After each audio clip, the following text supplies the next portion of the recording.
वैसी ही बारिश इस वक्त जयपुर में हो रही है। कान्हा के जन्मदिन पर जमकर बादल बरस रहे हैं। सुहावने मौसम की वजह से ऐसा लग रहा है कि मानो ये जन्माष्टमी वैसा ही दिन है जैसे उस समय कृष्ण का जन्म हुआ था। सुहावने मौसम के बीच में कान्हा का जन्मदिन जयपुर वासी मना रहे हैं। बारिश के चलते श्री कृष्ण जन्म की खुशियां और ज्यादा दोगुनी हो गई हैं। आपको याद होगा कि जब कंस के कारागृह में भगवान कृष्ण का जन्म हुआ था तो माता देवकी और पिता वासुदेव ने कान्हा को सुरक्षित जगह पहुंचाने का फैसला किया। भादो महीने के कृष्ण पक्ष की अष्टमी की मध्य रात्रि का ही दिन था जब वासुदेव नन्हे कान्हा को नंदगांव पहुंचाने के लिए यमुना नदी में उतरे। उनके हाथ में एक टोकरी थी जिसके अंदर नन्हे से कान्हा समाये हुए थे। अब यमुना ने भगवान श्री कृष्ण के चरण पखारने की कोशिश की, मगर यमुना का जलस्तर इतना था ही नहीं कि वो यमुना वासुदेव के सिर पर रखी टोकरी तक पहुंच पाए और भगवान के श्री चरणों तक पहुंच पाए। इसीलिए यमुना नदी की इच्छा को देखते हुए मध्य रात्रि को बादल बरसे और इतनी जोर से बरसे कि यमुना में बाढ़ आ गई और नदी का जलस्तर इतना बढ़ा कि यमुना को यह सौभाग्य मिला कि वो श्री कृष्ण के चरणों को पखार सके, उनके चरणों को छू सके और उस बाल रूप के भगवान कृष्ण के पैरों को छूने के दिन जिस तरह की बरसात हुई वैसी ही बरसात आज जयपुर में हो रही है। आप देखिए सजावट मंदिरों की और इस सजावट के बीच में किस तरह से बरसात का पानी वहां पर बरस रहा है। जयपुर वासियों को कृष्ण जन्म से पहले का समय याद दिला रहा है। वो तस्वीरें, वो अवसर आंखों के सामने पूरा मंचित होता हुआ।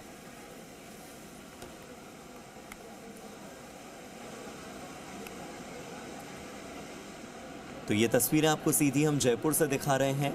जयपुर में जहां बादल बरस रहे हैं, मेघ गरज रहे हैं और गरज के साथ ही वो याद दिला रहे हैं भगवान श्री कृष्ण के जन्म की। और भगवान श्री कृष्ण के जन्म की याद के साथ ही आज हर मंदिर में कीर्तन हो रहा है। जय कन्हैया लाल की के जयकारों से हर मंदिर गूंज रहा है।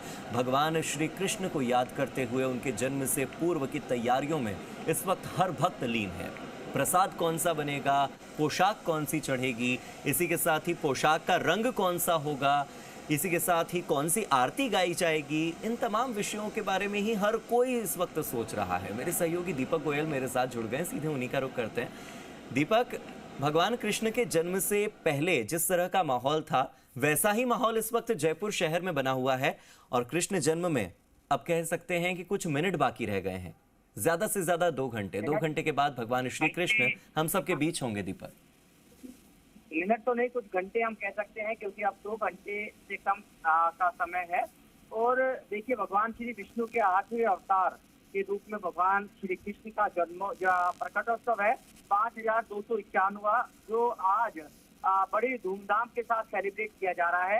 बांदरवाल से पूरा जो छोटी काशी है, जिसे मिनी वृंदावन भी कह सकते हैं, मथुरा भी कह सकते हैं, और यहाँ की वो जो छवि है वो यहाँ झलकती भी है क्योंकि राजस्थान के 3 मंदिर ऐसे हैं जहाँ भगवान के तीनों विग्रह के दर्शन करने तो भगवान श्री कृष्ण के संपूर्ण दर्शन होते हैं, जिसमें मदन मोहन जी करौली में विराजते हैं, जयपुर के पुरानी बस्ती में कहते हैं गोपीनाथ जी विराजते हैं, और जहर के सिटी पैलेस के सूरत पैलेस में महल में भगवान श्री कृष्ण है यानी आराध्य गोविंद देव जी विराजते हैं।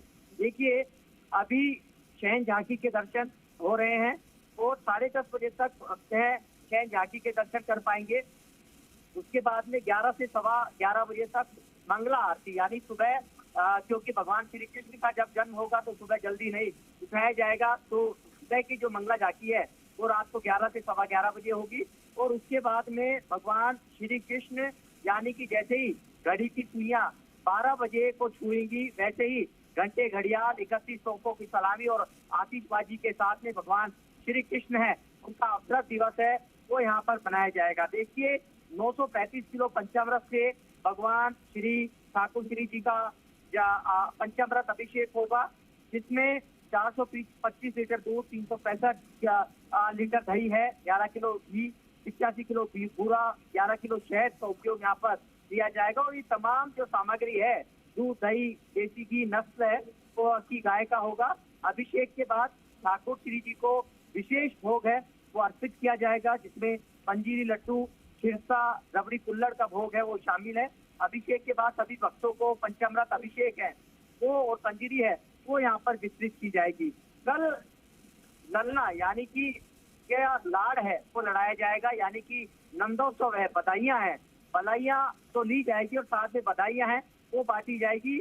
और सुबह 9 बजे यानी कि कह सकते हैं कि नंदोत्सव में ठाकुर श्री जी को केसरिया रंग की नवीन पोशाक धारण कराकर अलग अलग जो फूल होते हैं उनका मनोरम श्रृंगार वो किया जाएगा। विशेष अलंकार धारण कराए जाएंगे। सुबह धूप झांकी खुलने पर ठाकुर श्री जी का वेद मंत्रोच्चार के साथ अधिवास पूजन होगा। इसके बाद ठाकुर श्री जी का नंदोत्सव में विशेष भोग झांकी दर्शन होंगे। श्रृंगार झांकी में आरती के बाद तिल और यवदान पूजन होगा। उसमें मंदिर के जो महंत अंजन कुमार गोस्वामी वो जगमोहन में दर्शनार्थी जो नंद के आनंद भयो जय कन्हैया लाल की कान्हा जन्म सुनाई यशोदा मैया दे दो बधाई जैसे बधाई गाई जाएगी। और साथ में जो कान्हा के प्रकटने पर कपड़े फल ट्रॉफी बिस्किट खिलौने हैं उसकी उछाल की जाएगी। और शाम को अपने भक्तों को दर्शन देने के लिए नगर भ्रमण पर ठाकुर श्री जी निकलेंगे। देखिए आज का दिन विशेष महत्वपूर्ण है क्योंकि आज का दिन जब भगवान श्री कृष्ण का रोहिणी नक्षत्र में भगवान श्री कृष्ण का जन्म हुआ था उसी तरह के संयोग और उसी तरह का कुछ नजारा देखने को मिल रहा है। बारिश है, बादल बरस रहे हैं, इंद्रदेव मेहरबान है। वही जिस तरीके से भगवान श्री कृष्ण का